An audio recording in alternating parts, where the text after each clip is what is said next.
At this point in the game, most global Arknights players have a pretty good idea of which 6 stars are coming in the next 6 or so months.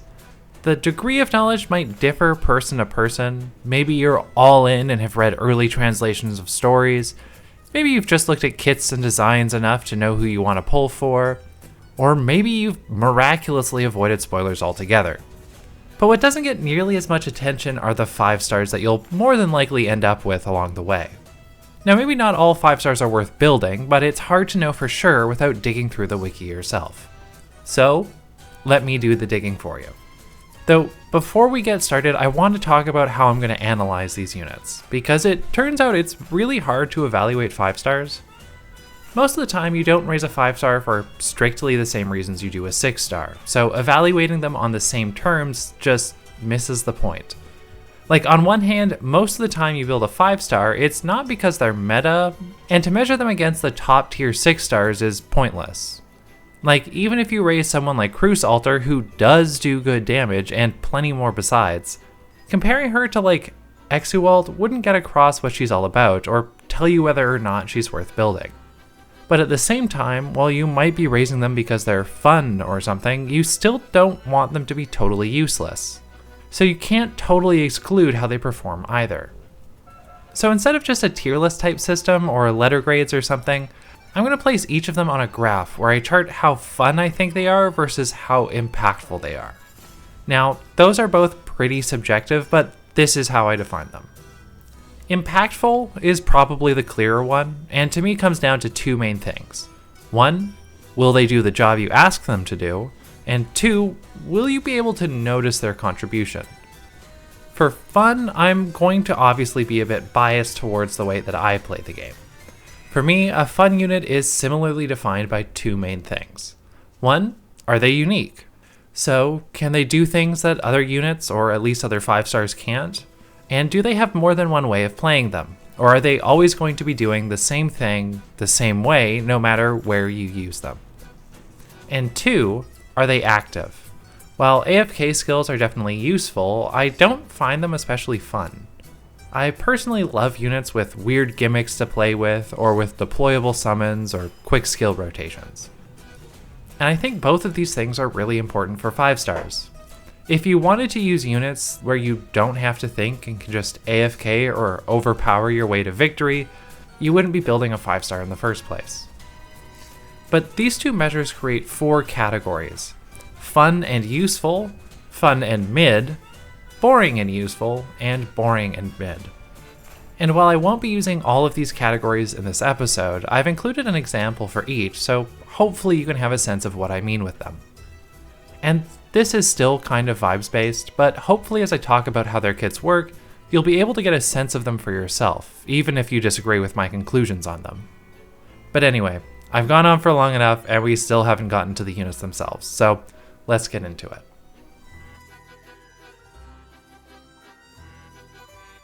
Vetochki is a really interesting unit to talk about.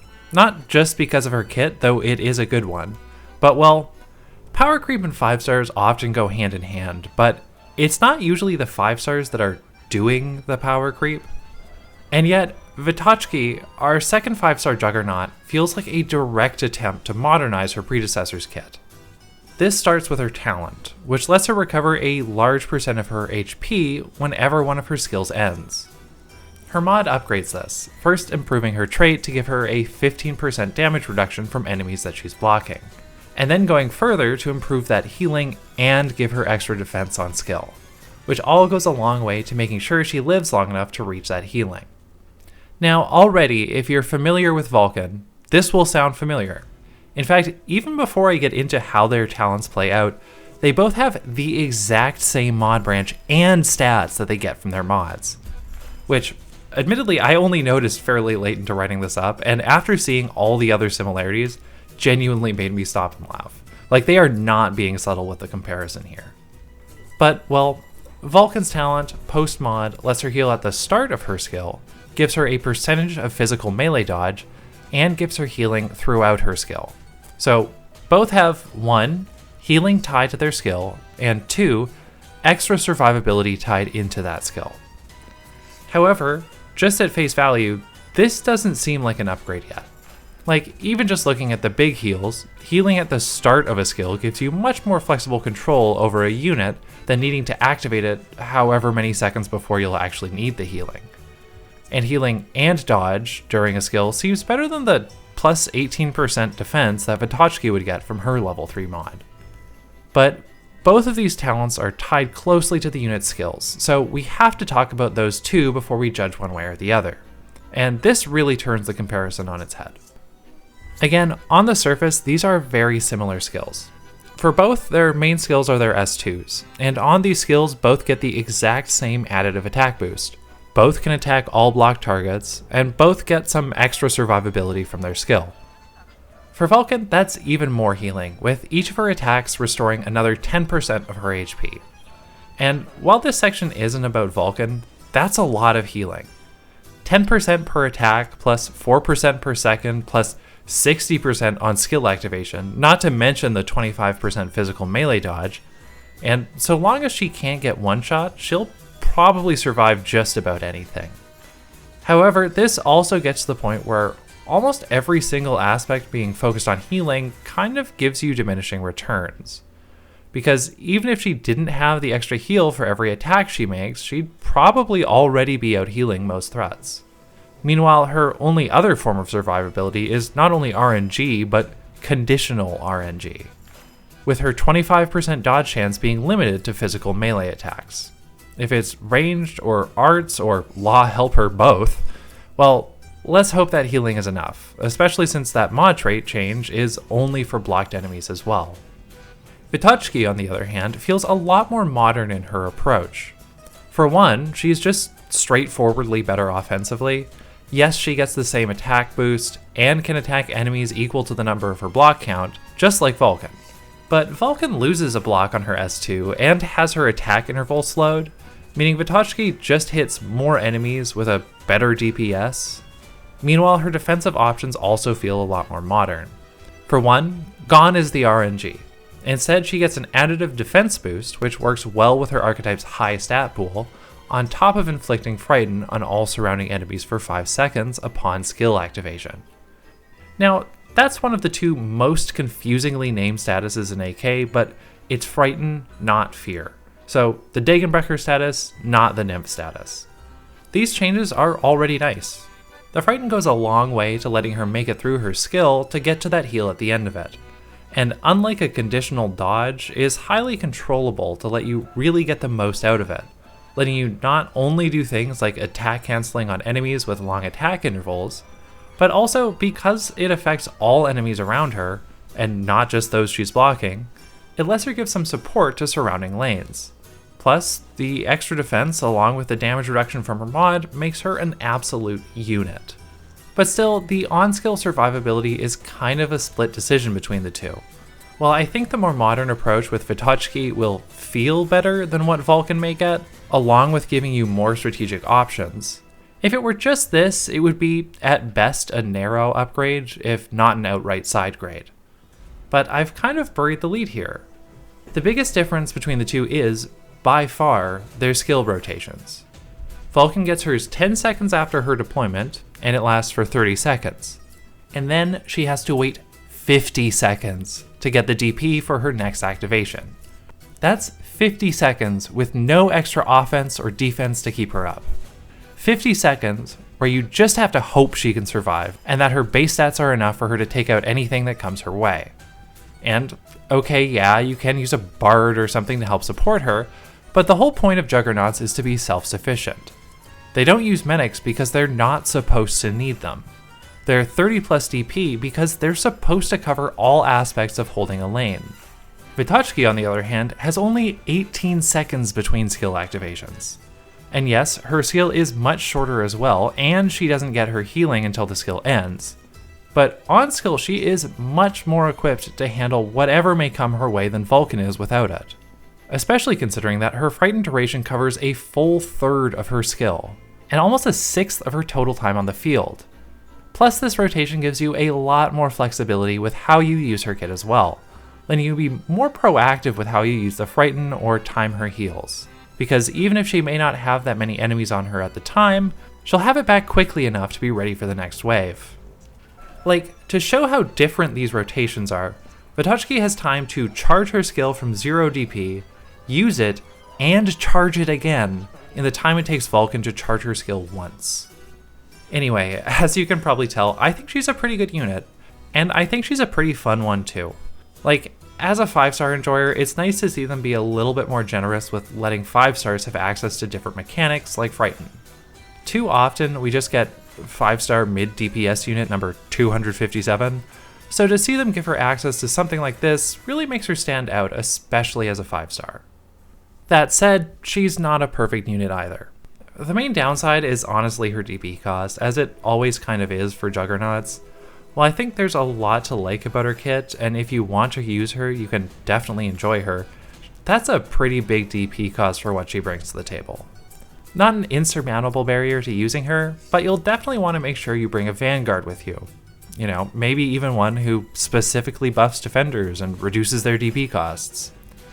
The other caveat that comes with recommending her is that, well, as much as people complain about how much you have to invest into building a 5-star, she absolutely wants all the investment you can possibly afford. Levels, mastery, her mod, all of it will help her survive, and since she can't be healed like a normal unit, it absolutely can make the difference between her being an effective option and her being a 30+ DP liability. So, if you're willing to invest in that, then I'd say go for it. She has some unique strategic options that, up until this point, have mostly been reserved for 6-stars, and a ton of flexibility besides given her quick rotation. Next on our list is Snow Hunter, the 5-star gacha unit from Retracing Our Steps 1101, and, appropriately given her name, our second 5-star hunter after Cold Shot. But while Vetochki was seemingly designed as an explicit upgrade to her predecessor, Snow Hunter is much more geared around presenting an alternative playstyle to Cold Shot as opposed to completely supplanting what she may have done before. But Hunters are a unique subclass, so let's start by going over how they work. As a Hunter, she has a unique ammo mechanic, but as with Fear and Frighten, the English naming conventions here are a bit confusing. Because this is not ammo in the way that like Exualt or Lemoine have ammo. This is a lot more like the charges that Mystic casters like Iris and Ebenholz use, where in between enemies they store up attacks so that they'll be ready for when the next wave arrives.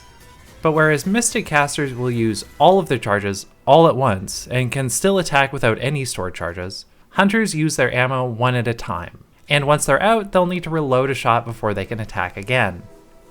This sounds kind of awkward, and it's certainly quirky and requires a bit more thought to use. But they still ultimately work around the same principles as other units. When a big enemy arrives, use their skills.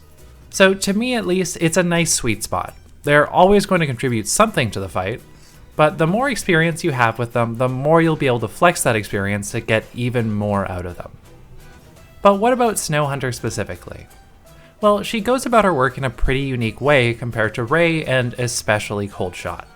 While both Cold Shot and Ray work primarily with duration-based skills, Snow Hunter is much more geared around getting big upfront damage on an instant activation, and that starts with her talent. That talent sends a little guy, a little beastie guy, to attack the target whenever she activates one of her skills, dealing physical damage as a big percentage of her attack and inflicting cold on the enemy for 3 seconds. The talent upgrade she gets from her mod isn't like wild, but given that she's all about that big immediate damage, increasing that damage number is definitely worth considering, especially since it also gives her more attack with its stat bonuses. Also, as her skills do not give her any way to speed up her ammo recharge in the way that Ray can, I definitely consider at least her base mod, which lets her reload 2 ammo at once when reloading from 0. Her skill 1 isn't really worth considering. It's a Power Strike skill, which is a first on a Hunter, and at M3 it only costs 3 SP. But the second she runs out of ammo and still has enemies in front of her, that SP generation slows to a crawl. What's more is that her S2 fills basically the same niche while being more flexible and just stronger. That S2 immediately fires a shot that hits twice, with each of those hits dealing 220% of her attack as physical damage, though that is increased to 260% when attacking a stationary target. Unlike her S1, this is an auto recovery skill and can hold 2 charges. These charges are particularly useful when you consider her talent. Not only does that talent do a bunch of extra damage on its own, if you'll remember, it also inflicts cold for 3 seconds. And if you inflict cold twice, you freeze an enemy. And given that she has 2 charges, she can do that on her own as long as the enemy isn't freeze immune. Plus, this makes the target stationary, letting her get even more damage from that skill. What's more is that this skill also doesn't require her to have any of her normal shots, letting her still make the attack at 0 ammo. It's unfortunate that both of her skills fill basically the same niche, as it's not uncommon to have one skill that's definitively your main skill, but having one that's just a straightforward upgrade over the other is a bit disappointing. While you probably will never use Vetochki S1 for its defense boost or status resistance, at least it brings something to the table other than what her S2 has to offer. What's more is that while that big burst damage is quite solid, she can struggle when the target isn't taken out by that big hit, and because of her ammo mechanic, that can snowball quickly. But how does this compare with Cold Shot? Well, like I said before, she's not a straightforward upgrade. Because both have conditionals that affect their attack, with Snow Hunter wanting to attack stationary targets and Cold Shot wanting to have time between her attacks, who has the highest DPH really depends on the situation. And both offer something that the other really can't do. Snow Hunter has much higher upfront damage, with her main skill and talent combining for 3 big hits. And with her being able to save up a second charge, that can be a lot. However, if those 2 charges aren't enough, she'll struggle, as she's going to have to wait for another, and maybe even another. Cold Shot, meanwhile, does not have the upfront damage, but her S2 has comparable DPH and lasts a whole 40 seconds. So while it may take her longer to eliminate those high value targets, she most likely will still eventually take them out. And while both get some form of crowd control, with Snow Hunter getting freeze and Cold Shot getting slow, that's also a fairly situational comparison. Freeze is often stronger, but Snow Hunter only has access to it when she's saved both charges. And there are plenty of freeze immune enemies. Meanwhile, Cold Shot slow is perhaps less potent, but will always be able to do something, so choosing one or the other is much more down to the specific map and your playstyle than it is about one of them being definitively better or anything. Though when you back up further beyond their archetype, big burst damage like what Snow Hunter brings isn't exactly a unique niche either. We've had 5-stars like Melonite for ages, and it's not like she's caught on in a big way for most people, so I'm not sure if Snow Hunter will really manage to set herself apart from the crowd. That said, she still gets some fun points. She is a unique take on the Hunter subclass, as only really Ray S1 can do anything similar, and even then she still has her unique freeze at her disposal. Plus, in the event that you really want to run her, now that the Yareg squad gets more faction buffs, there are definitely ways to make her shine. Still, she's definitely more of what Andriana brings to the Abyssal Hunters, a cool 5-star with an interesting kit, but who probably won't be the crux of your relevant clear. And even compared to Andriana, Andy at least has a buff of her own to offer, while having a worthwhile niche in that squad, as so few of them can hit air. Meanwhile, Snow Hunter has much more competition for her burst damage niche, even in her own special squad, while also not having any of her own buffs. So she does not get nearly as high of a recommendation from me, though to be honest, I'd much rather an interesting but mid-unit than a strong and boring one, so I might build her anyway when she comes to Global. While the last 2 5-stars have shown us different ways of updating and expanding archetypes, Hadiya instead presents a new archetype entirely: Mercenaries. Mercenaries are 2-block guards with relatively well-rounded stats who can use DP to power up their abilities. While this is a new subclass, this isn't the first time HG has experimented with units that consume your DP while on the field. However, whereas merchants consume DP as long as they're on the field, but have a reduced redeploy time to let you pull them back and gain DP, mercenaries have their DP consumption specifically tied to their skills, letting them sit out there without using DP, but as a result do not have that reduced redeploy time. Now, as for which is better, well, we'll have to wait and see a bit. We only have one mercenary so far after all, but I do think mercenaries are a bit more user-friendly. While merchants have the upside of having access to permanently active skills as long as they're on the field, it can be hard to know when to deploy or retreat them based on your DP needs, especially if it's your first time playing through a stage. Mercenaries, on the other hand, require you to manually choose to consume DP, and when they do so, it's all at once. So it's a bit more clear what the cost will be, and how it will relate to your overall DP pool. And as we'll see with Hadiya's S1, they also have the possibility for activating their skills without consuming DP, even if it's for a lesser version of the skill. And it's a bit harder to accidentally screw yourself over by just deploying them or forgetting to retreat them. This isn't to say it's not still a downside to a unit, but while consuming TP is still definitely a trade-off that you need to be ready to work around, it's allowed them to really power up Hadiya in ways that you don't often see with 5 stars.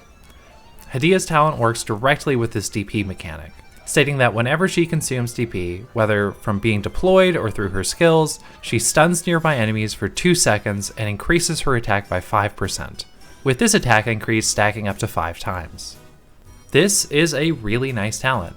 For one, it's pretty easy to max out, as her main skill consumes DP on activation, but also has a second trigger during its duration that lets her pull DP for extra effects. Meaning that as long as you have the DP to do it, it'll just take her deployment and then 2 skills to get a pretty free extra 25% attack. But I also want to note how nice it is that it happens on deployment. It's very reminiscent of Neural Alt's deploy talent, and while it doesn't have the big burst of damage from the drop that Neural gets, it still helps provide a safe deployment, even when dropping her into a bunch of enemies. And like with how Neural's S3 summon triggers her talent again, Hadiya's skills do the same when they consume DP, giving her a bit more of a window to get damage in against stun vulnerable targets. Speaking of her skills, Hadiya's S1 is not her main skill. Though, like I mentioned before, it's still notable for being able to be activated without immediately consuming DP. By default, her S1 just gives her a defense boost, which isn't really all that good on its own, but you can still use DP to add an attack boost to it. Again, not her main skill, and if you're that concerned with DP, you should probably just run someone else, but worth being aware of, and it does open the possibility of something like this being a feature of future mercenaries as well. Her second skill, however, is just better, and honestly I think more interesting too. It consumes 10 DP on activation to extend her attack range, increase her attack, and attack 3 enemies at once. While that's running, you can use 15 more DP to extend the skill duration by 15 seconds. This can give it a 35-second uptime while taking only 26 SP to charge, which is good on any unit, but especially good for a 5-star. I also quite like that it doesn't need to be 35 seconds. If she's dealing with a shorter wave and you know you're going to need her skill again for the next one, you can let the skill run out normally to allow her to start charging for the next activation sooner. This level of control over a kit extends the skill ceiling nicely, in a way that, again, you usually only see with 6 stars. Combining this with a solid attack boost, multi-target, and oh yeah, her talent stunning enemies in her now extended range, and it's a really solid option. DP heavy, with just activating it without even getting the extra duration, already matching her 10 DP deployment cost. But the trade-off has allowed them to get away with giving her a really solid skill, particularly for a 5-star. And that last part might give you some second thoughts. It's cool when a 5-star introduces a new subclass, and it's nice when they're actually good too, but most people are usually just interested in seeing how they work as a preview of how the eventual 6-star will play. But in the case of mercenaries, I honestly think that this subclass might be best suited for lower rarity units. The 6-star merc will be busted, don't get me wrong. That's just how 6 stars go these days. But the idea with giving a subclass a clear downside like this DP consumption is to make it a trade-off to allow them to balance around giving them stronger skills. And that works really well for a 5-star. Better stats, better uptime, extra utility. You can really feel those things on a 5-star. And crucially, these things really stand out next to other 5-stars. But with 6 stars, you have much stiffer competition. Most modern meta 6 stars functionally do not have downsides. So how will they balance a 6-star merc around needing to consume DP to get the full effects of their skills? Because the question becomes not only will they be stronger than Exuwald, Wishy, or Tragodia, but will they be so much stronger than them so as to justify the downside that comes with their subclass? Now, this isn't to say that they won't be strong, and I mean, I'm here talking about 5 stars, so I'd probably find them interesting even if they weren't particularly good. And given how little heed they tend to pay to subclass limitations, HG could release a merc that just refunds the DP they take or something. But Hadiya may genuinely be the best example of this very interesting subclass even after they get a 6-star. And I mean, if you want an example of this happening before, just look at merchants. While both 6-stars in the subclass are strong units with a lot to offer, they are not so much of an upgrade over their 6-star competition such that most people would feel they merit sacrificing that much DP. Meanwhile, it's the 4-star J who gets by far the highest praise out of any of the units in that subclass. Because, within the design space of a lower rarity unit, there's just so much more room for using those downsides as a trade-off for much larger upsides. If you were to remove the DP consumption of the subclass, Lee and Swire would feel like pretty good 6-stars, whereas Jay would feel ridiculously strong for his rarity, and I wouldn't be surprised if this extends to mercenaries as well. The only downside with Hadiya is that they've once again locked a really cool operator behind 600 red certs, which is not an insignificant sanity investment. As much as I hate AP5, I personally think it's worth that investment, but I also have a P6 Diamante, so I don't know. Look at your own farming plans and figure out if you can swing it for yourself. Anyway, I'm not giving my ratings based on sanity cost, and she still doesn't need to be pulled from the gacha or anything, which is quite nice. So all in all, she gets a very high recommendation from me. A unique unit that, while she has significant downsides to work around, rewards your skill expression in doing so immensely. To me, she's quirky and strong enough that while she may not compare directly to present-day 6-stars, she does not feel out of place with a number of year 1 6-stars, which is very cool. And that's it through the next limited event. While we have some really weird ones coming after that, I'm going to save those for another vid. I think going 3 months at a time is a good sweet spot for me, with letting me go into a bit more detail with these units, while hopefully still giving you enough of a look ahead to be helpful with your planning. But let me know how you like this format, as I've actually really enjoyed the process. And if there's interest in it, I might make this a regular thing. It's always been kind of frustrating to me that there are basically no resources out there for better understanding the units that make up the majority of all of our rosters. And while I can't retroactively cover them all, trying to at least get across what makes the upcoming ones interesting is something that I'd really like to continue, especially when they keep using them to introduce new subclasses like this. But that's it for me this video. Subscribe for more, and thank you to my first members Lasat and Shali. Your support means a lot. Anyway, until next time, Auf Wiedersehen.